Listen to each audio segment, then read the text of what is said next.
असं ताळमेळ बसायला पाहिजे. आपण त्याचा फाईल करतो कुठे कसं नाही करणार, म्हणून एकेकाचं नाव तुमच्या रजिस्टरला नोंदवून द्यायचं, त्यांना तसं पोहोचते. आणि हमीपत्र भरताना एकच टीका करून घ्यायचा आणि सोडून नाही द्यायचं. म्हणजे त्याच्यात काय काय म्हटलंय बुवा, ती बाई म्हणते माझ्या कुटुंबात एकत्रित वार्षिक उत्पन्न 2 लाखाच्या वर जात नाही, म्हणजे ती भरणारी बाई म्हणते.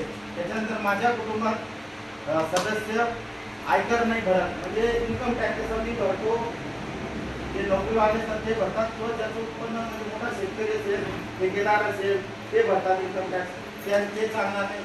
माझ्या मी स्वतः किंवा माझ्या कुटुंबातील सदस्य बघा, निम शासकीय कायम कर्मचारी, कंत्राटी कर्मचारी म्हणून सरकारी विभाग उपक्रम मंडळ, म्हणजे उदाहरण म्हणून रोजगार सेवक तुमचं पण बाईक चालणार नाही, म्हणजे तुम्ही पण तुमच्या बाईक भरू शकणार नाही, कारण तुम्ही मानधन घेताय ना. तुम्ही नाही आता काही तुम्ही नाही चालणार.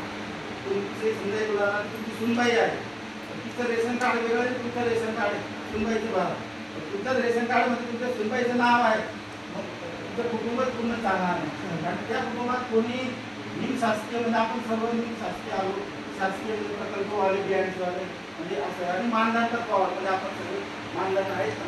त्यामुळे असे लोक सोडूनच ते फॉर्म भरा. मी आवश्यक इतर विभागामार्फत